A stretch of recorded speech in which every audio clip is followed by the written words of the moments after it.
guys, for today's video tayo ay nakabili ng yung alimango, talangkan, ba tawag sa kanila?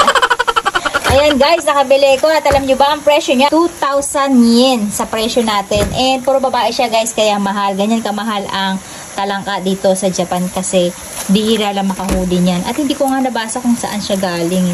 Sayang guys, kung 1,000 lang to, kung 100 yen lang to, or 400 pesos lang. Napakadami kong binili kasi guys, mga babae yan, no? Pero hindi natin sure kung mataba siya.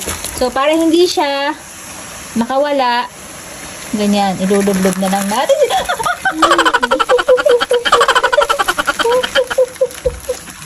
So I'm sorry guys.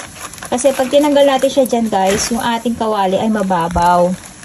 Kaya hindi natin siya iluluto ng mas maayos. So ang gagawin lang natin, ayan, as-is natin yung net. And then, yung kabila naman, ayan, at since hindi na sila napalag, ayan, pwede na natin silang alisin. Sarap tong animasag na to pag steam lang. Minsan, kapag butter and garlic lang. Pero dahil gusto ko yung fresh na fresh ko siyang makain, actually gusto ko nga sa kanya ay half cook. Kasi gusto kong malasahan guys yung lansa niya. Alam niyo, half cook lang natin siya guys para hindi siya ma-dry. Ay huhugasan natin sila ulit sa malamig na tubig. Ayan na guys, yung ating mga talangkang puro babae. Ayan, nagkanda putol-putol yung paa nila habang tayo ay naglalaga. Sabi ko kanina guys, hapunan na yung ating tulingan. Pero humabol pa ako, alas 9 kasi nag-market kami ni Akari. May nakita kaming alimasag. So, yung babae ko, yung high school ko, naisip ko kasi paborito niya to guys.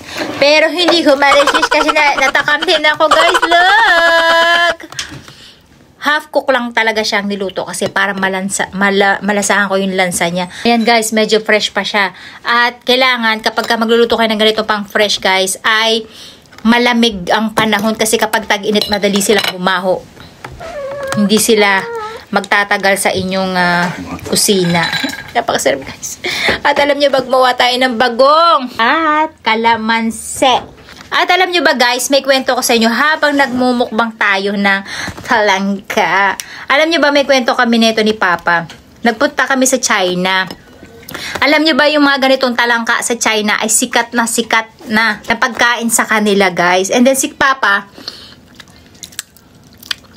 sinurpresa ko. And then, dinala ako ni Papa sa isang sikat na restaurant. Alam nyo ba guys, nakita namin to sa menu.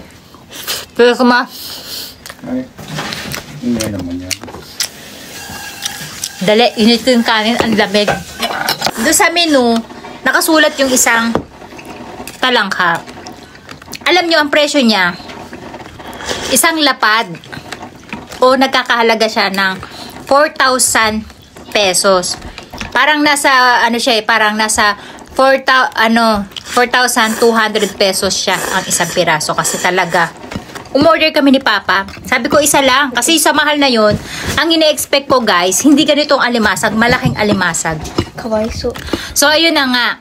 Nung pagka-order namin, ang unang tanong kagad sa amin, kung papabuksan daw namin kasi iba yung service nung papabuksan, may bayad.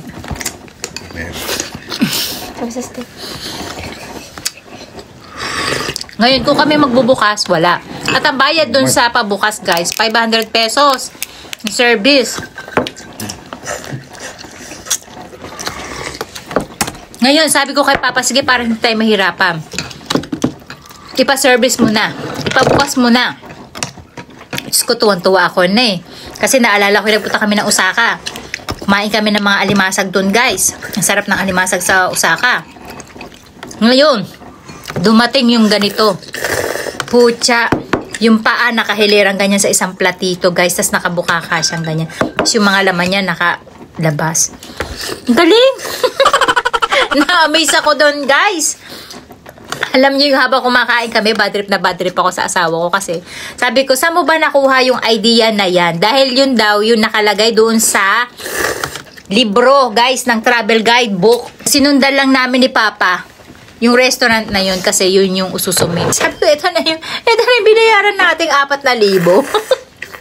At habang kumakain kami na iba pang kaputahe, Alam niyo yung galit ko. Yun yan, sabi mo dyan sa libro na yung gumawa niya, libro na yun. I-report mo yan. I-report mo yan. Hindi ako nasayahan, guys, kasi feeling ko, nabudol kami. Yung pala, ganun pala ang presyuhan. Kapag ka mga 5-star restaurant yung pinuntahan mo. So, nagpakabusog ako sa Peking duck na lang, guys. Kasi masama talaga yung loob ko. Sarap.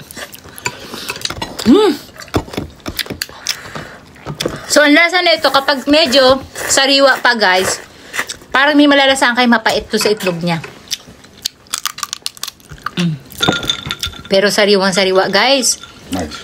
Masarap kasi siya kapag ka medyo fresh pa. Ayan. Hindi tabit na asawa ko kasi ayaw niya naghihimay.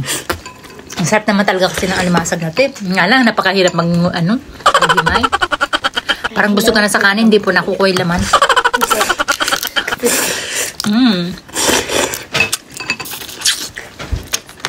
Okay, magre-revenge tayo. 3 araw akong hindi kumakain ng gabi, guys. Buti na lang si Akari ayaw niya nito kasi nga. Ngayon kasi nakita niya ng buhay. So, naaawa siya at nadidiri siya.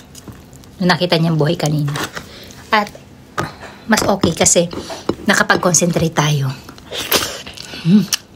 Harap.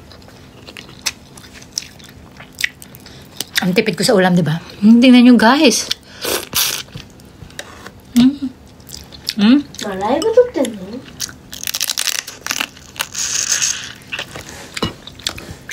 Mapait siya, pero ang sarap. Sausawan natin, guys. Napakasarap. Yung kanin natin, matigas.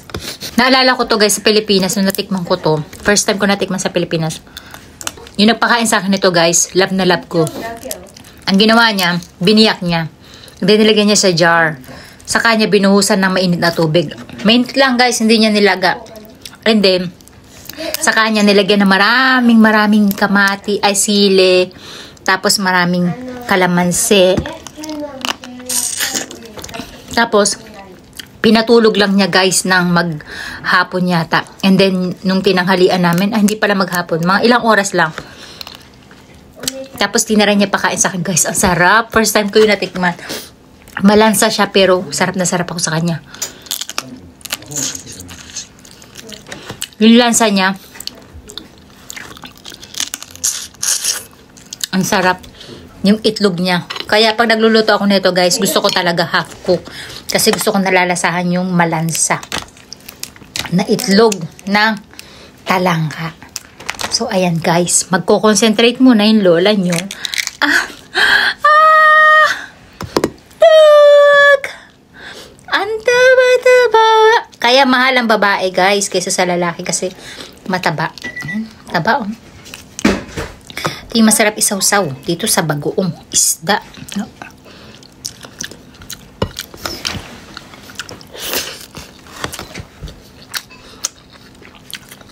Look at that. Ang sarap ng aligi, guys.